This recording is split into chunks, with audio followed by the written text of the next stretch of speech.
Hey guys, Scott Stone's going to do a thing on routing. Give him a big round of applause, guys.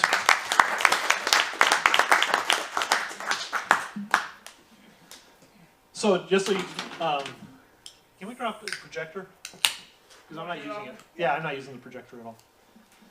Just so you know, my name is Scott Stone. I'm from Phoenix, Arizona. I have 46 employees, 32 trucks. I herd cats on the side for fun. We do about $4 million a year in business. There is a lot of logistics that go into running our business. I came from the trucking industry where I had 160 route drivers that worked for me every single day. So I have a little bit of experience with routing. I have learned how to do it. I've learned some of the efficiencies and all that. But the question for me that I have for you, and I want this to be interactive, is why do you think that you need to establish routes? Efficiency. What kind of efficiency? Time management. Time, okay. Fuel. Fuel. Cost, okay. Right, those are all really valid things. It also improves the customer experience. Doesn't your customer like it when you say, you know what, I'll be at your house between 9 and 9:30 on Friday morning. Friday morning. It'd be hard to be there Friday afternoon. Does that make your customer happy if they want to be there when you get there? Of course it does. And like we said, it reduces operating expenses. When our business went through massive growth about 4 years ago, my wife wanted to locate our office close to our home so she didn't have to commute very far. Now keep in mind, 32 trucks, 46 employees. At that time, we only had 16 trucks though, so in the past 4 years, we've doubled the number of trucks and employees. But keep in mind, and I put it on paper and I explained to her why we couldn't locate the office close to our house. We had to have it in about 20 minutes away. And the reason we had to have it 20 minutes away was because I showed her on paper how it would cost us an extra $30,000 a month to be able to do it that way, to have it.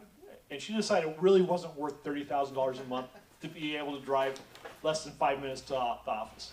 Made sense to me, but I had to show her, and you have to be able to do that in order to be able to establish that. So what do you take into consideration when you're routing? You have to, I just told you a story about my shop. Yeah, well, you have to, first of all, before you even get started, you have to decide where you're going to put your shop. Where's your service area going to be? Do you want to put your shop on the edge of a service area? No. You want it right in the middle, right? Yeah. Where's Ron? Ron, where's my shop located in the Phoenix area? Central Phoenix. About as downtown as you can get, isn't it? Yeah, I would say it's darn near. The Central Phoenix, I am 3/4 of a mile. My shop is 3/4 of a mile from the middle of, or the center of Phoenix. What is considered the center of Phoenix. Yeah, it's a little bit off to one side, but the bulk of the activity, I'm 3/4 of a mile away from there. I am less than a mile away from a freeway, and if you know Phoenix, Phoenix is huge. It's a big city. But I can get to any part of Phoenix, the Metro Phoenix area, in less than 45 minutes. Now you're saying, that's a long way, but that's how big my service area is.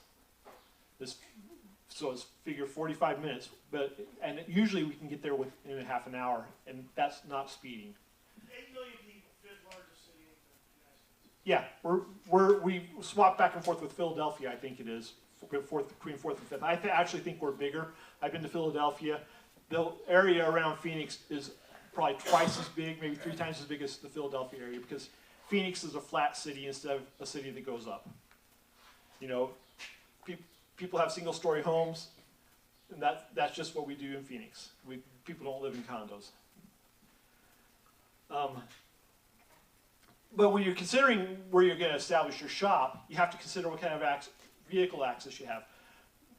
I'm right downtown Phoenix. Sometimes there's bad traffic down there, but I also know that I have the freeway that's not too far away, and that my access to the freeway is really easy. You know, we go down, turn a corner, because the traffic is built up behind where they have to go. We're 100 yards from where the heavy traffic is, but we never go that way. We go out the other way, and it saves us a lot of time.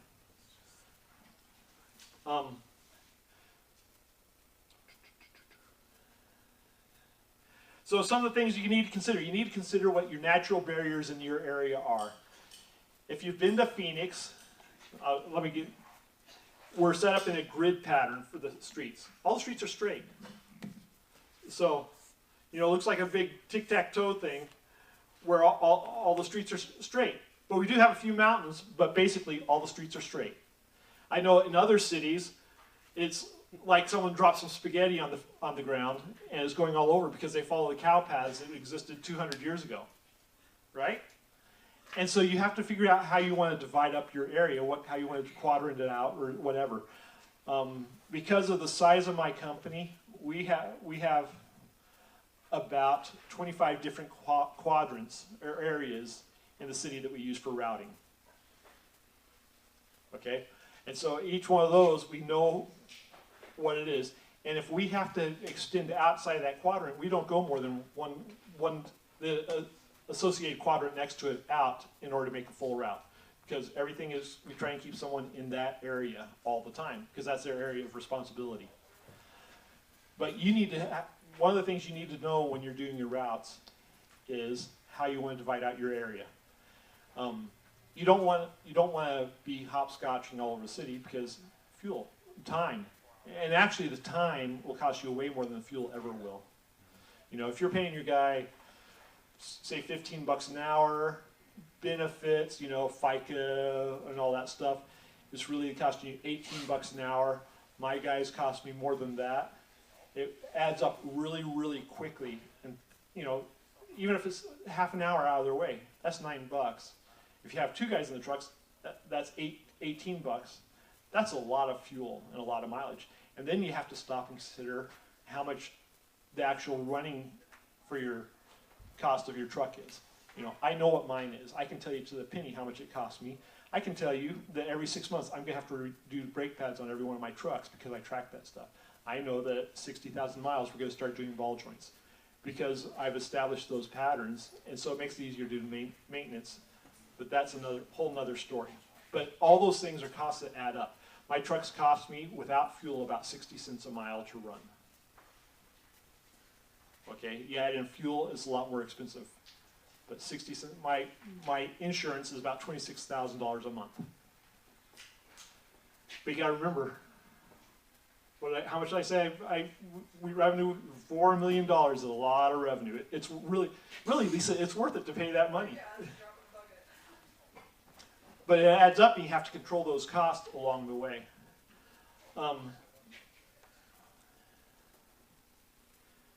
So you want to find the natural barriers, and usually the best way to do that is, especially if you have a spoke system, so that you can go out a spoke and take the customers that are in that area. Residential is hard. And the reason residential is hard is because you don't know where your next customer is going to be. But you do know that there's a good possibility that you can concentrate in a certain area, right? All you guys that do residential, you can concentrate in a certain area. It makes sense.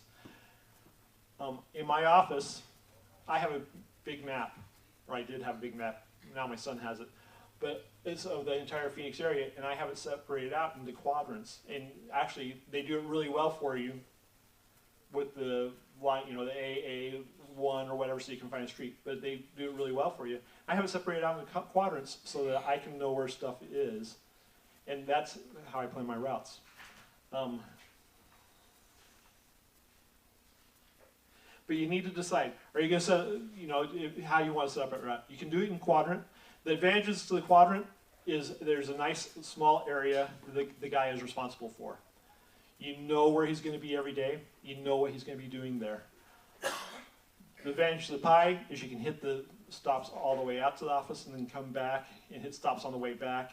And you're just going in one thing instead of bouncing around all over the city.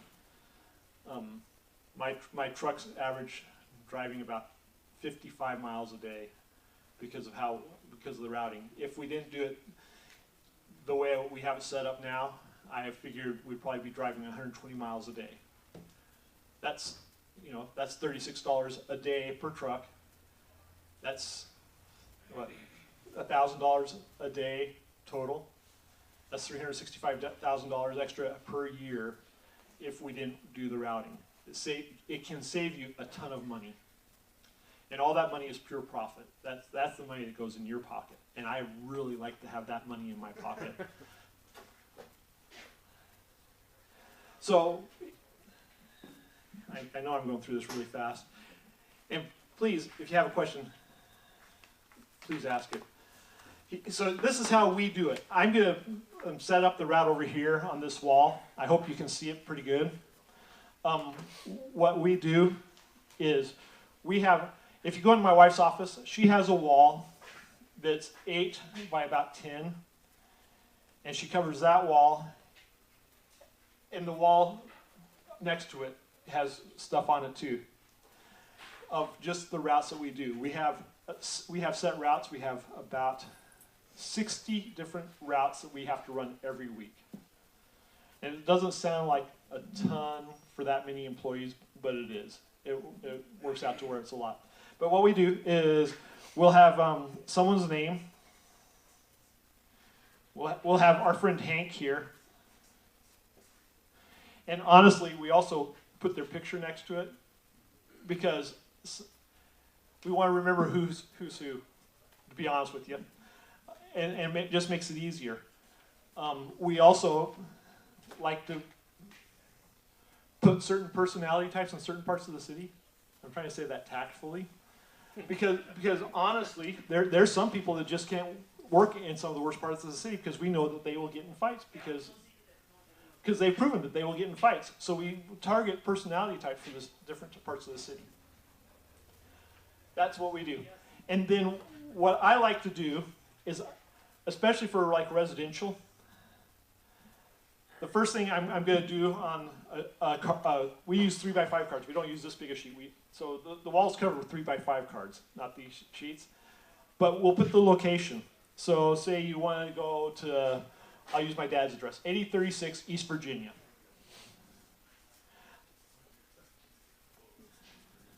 Now please don't go to my dad because he's 87 and he might shoot you. Okay, he's old and cranky and plus my nephew lives there and he's a state highway patrolman and I know he'll shoot you. But I put the address on there because I know that my dad lives in Scottsdale. Yes, I grew up in Scottsdale, Arizona. I grew up in South Scottsdale. Okay, that's a rough part of the city. But he's in Scottsdale, and I know that we do Scottsdale every Monday. We're in that area every Monday. Then you have another one.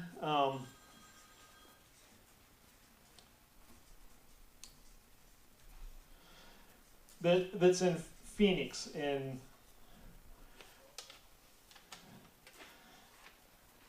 so you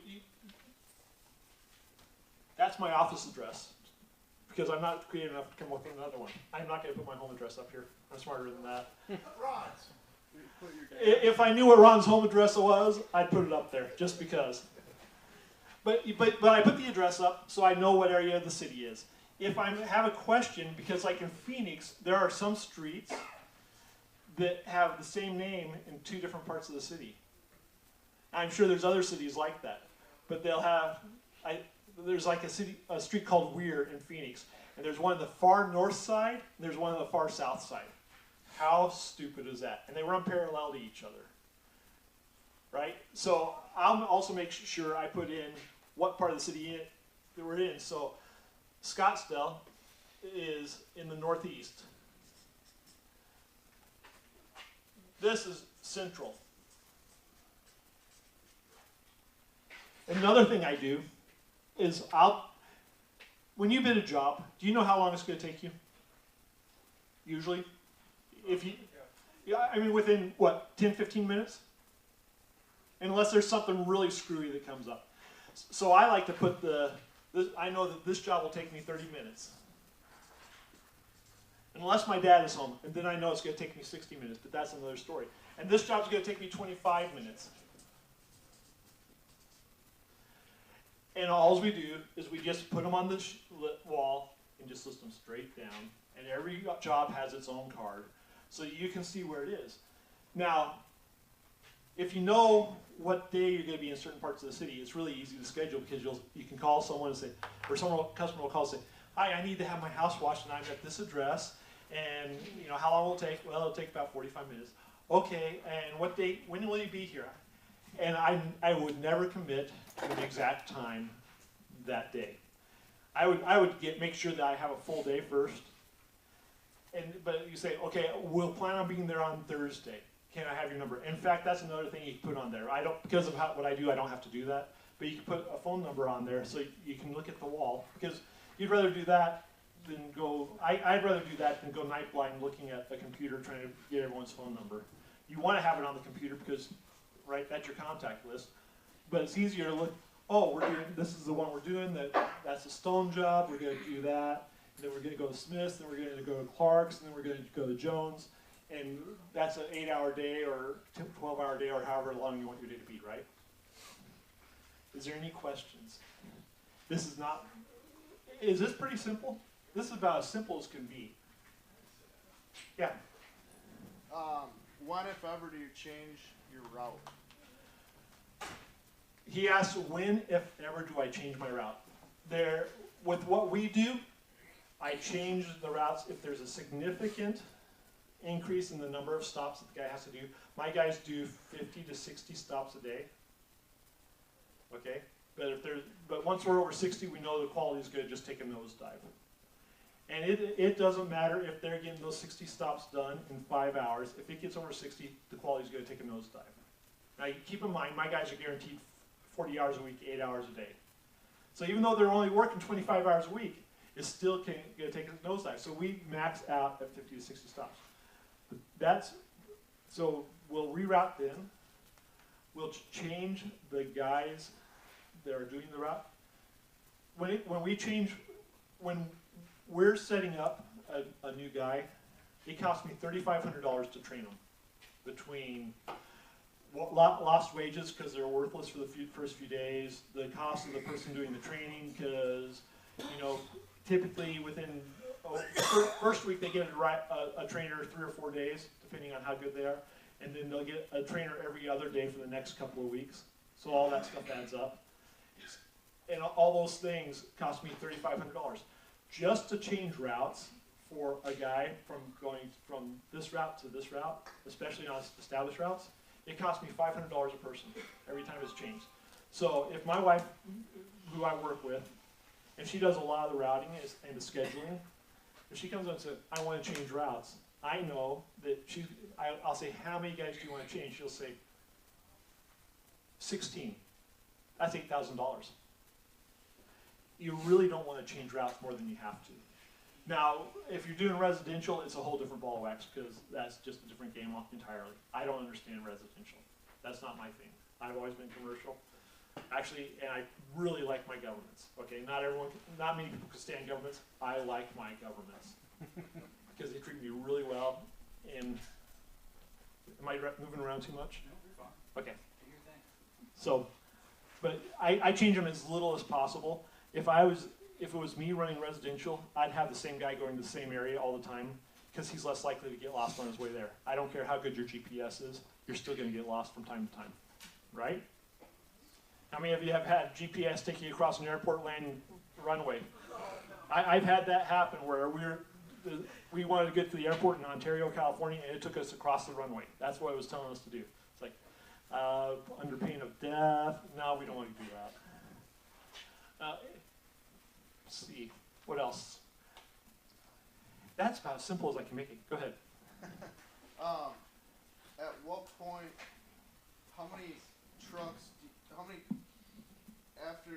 you have it that after a certain number of trucks, you have a truck sitting back in the shop, after 5, 6, 10 trucks, that you have a designated truck sitting back in case one of those 10 are down, that you throw that one in?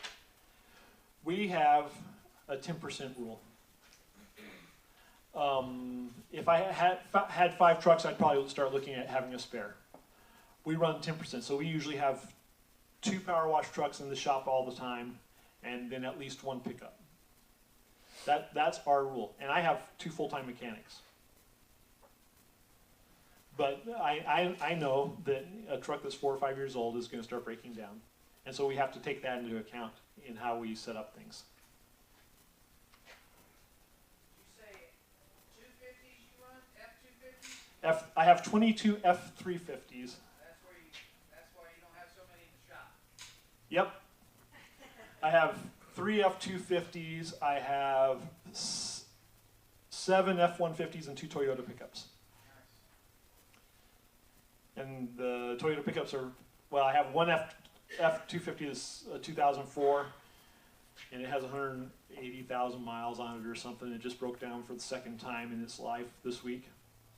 Fuel pump, second time. Scott, do you have any time to talk about your systems? Excuse me? Do you have any time to talk about your systems? What do you want to know? Just talk about how important they are and how you develop them and how it helps you schedule and run your business. Sure. I believe in systems. I have a procedure for everything. I have a written procedure for if someone calls in with an accident. If someone gets hit, we know exactly who's going to go out and look at it and what they're supposed to do. They know which pictures they're supposed to take. The driver knows what pictures he's supposed to take right away. We have a step-by-step procedure that our guys will get written up for if they do not follow it step-by-step on how to clean a bus stop. They know the order that they are supposed to do things. The first thing they're supposed to do is walk the bus stop and pick up all the trash, because we have to pick up some trash, cigarette butts, and all that stuff. And if they don't do it, we see it build up and it gets harder, and so it starts taking them longer, and then they start complaining. It's like, well, you're not doing your job right if you're taking too long, right? And then they check for graffiti, take care of all the graffiti, then they pull the bag, they power wash the bus stop, they wash out the can, put the new bag in, and it's done. I mean, it's that lined out. And if they do not follow those simple steps, because those are pretty simple steps, they get written up. And we treat our employees like we treat our kids. We were really strict disciplinarians with our kids. I have 4 kids, 3 boys and a girl, but we were really strict disciplinarians with them. And I'm a pretty nice guy, but when it comes to employees, if you're not doing what I need you to do, I don't need you. You know, like we have guys calling sick too much. You know what? If I don't need you, I don't need you. If you can't be here, I can't afford to keep you. That's just the way we operate. What else do you want to know? But you need to have a written procedure for things in order to be able to, well, first of all, if you don't have procedures in place, you don't have a business, you have a job. Because a business is something that you can sell and make money on. And I have my business set up, and it was funny, I have a 27-year-old son that works for me, and he had to go, and we have 4 janitors that work for us because of what we do. And all they do is clean bathrooms and that sort of thing. And my son had to go with one of the janitors a couple of weeks ago. And I said, okay, this is what I want you to do while you're there. You know, he has his mighty history degree, and so he's really smart because he's college educated. I said, this is what I want you to do. I want you to go and write down every single thing that she does. And so he came back, and I said, did you write down every single thing she does? Because I don't know what she does. She knows what she does, but I don't know because that's not my area. He goes, no, but I have it in my head. No, that's not what I asked for. I want you to write down every single thing. And we actually had a fight. He says, I don't see what the purpose is if I'm just going to write it down and we're going to file it and forget it. And I had to explain to him, and actually re-explain to him 3 or 4 times until he understood that the reason we write it down is so that if we have to, I can go up to, you know, one of my supervisors and say, Jose, you're running Maria's route today. And yes, I do have a lot of Hispanic employees because they're the ones that apply for the job. You're running Maria's route today. This is what you need to do. And it'll be down to the detail of what he needs to do so he can replicate what she does every single day, because as long as he's doing what she does every single day, there's no complaints.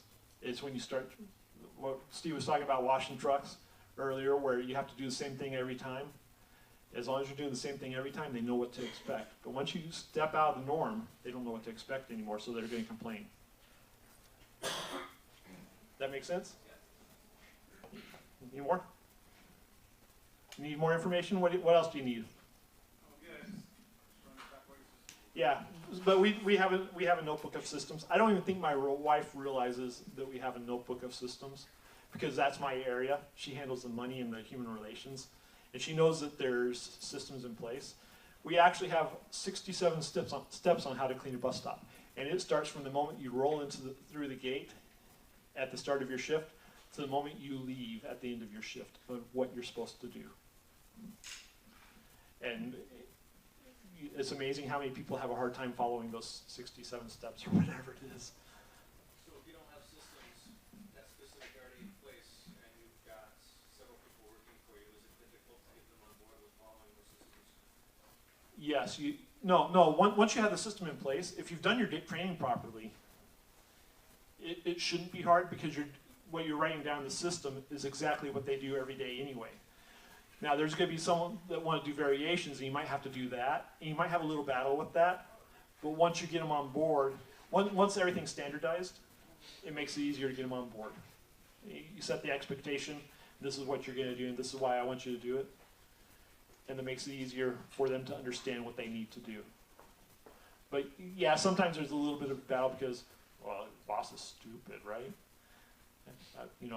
I've had employees come to me, "But you're stupid, that won't work." When we started our contract, they were using these big, heavy dual land swans.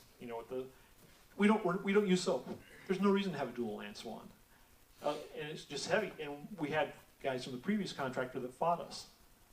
Well, guess what? I insisted, no, this is what you're going to do. You're going to use a 48-inch wand and with this gun, and that's, if you don't like it, you can leave. Well, guess what? Within a week, they're all like, I like this 48-inch wand. They were happy because they were realizing how much easier their job was by doing it my way. Because the previous contractor wasn't a power washer. It was a REIT out of New York. And so they just got a business manager in there that didn't know anything about pressure washing. He just knew how to run people. And he kind of did it poorly, but that's another story. So he didn't understand pressure washing. I know pressure washing because I've been doing it so stinking long. One of the things I've been hearing is a high turnover rate. Do you have that? We turn over the same position. Well, in the past 2 months, we've hired 14 people and kept 3 of them for 3 positions. We finally got them all full, but the rest stay, and it's because I pay a little bit better than the normal in the Phoenix area. We have way better benefits. We have guys from construction industry been digging trenches that come begging us for a job because we pay them better. We take better care of them, and do stuff. But once we have them, they're ours. But sometimes it's hard to get them to be believers. And like I remember the strict disciplinarian thing, after 2 or 3 days, if you have a new employee, after 2 or 3 days, you can usually tell if they're going to make it, right? And we cut them loose. So, sorry, this isn't going to work out for us or for you. And if we can, we try and cash them out, but that's another story. Because if they get cashed, they never work for me. And I don't know how legal that is, but that works for us. Do you have a question? No? I thought I saw you raise your hand. Any other questions? If you had to do it all over again, what would you change? What would you do different?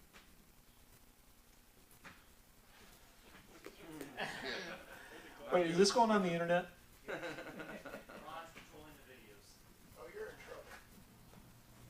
You're right. What am I going to say, Matt? Keep your day job. I do. I work with my wife. My wife has a very strong personality. She is also very, very bright and very, very sharp. And she's one of the most organized people I have ever met in my life. You think I'm good with this stuff? She makes me look like, and she forgets nothing. But the hardest thing I do is work with my wife every single day. I tell her that because we have strong personalities. She didn't see that, Eric. You're good. Oh, okay. But Lisa, is it hard to work with your husband every day? Because your standard is different from his standard. You're looking at it from a male versus female perspective. My communication skills are different than his communication skills. Exactly. There's a whole lot of things that go in it. So working with my wife is really hard.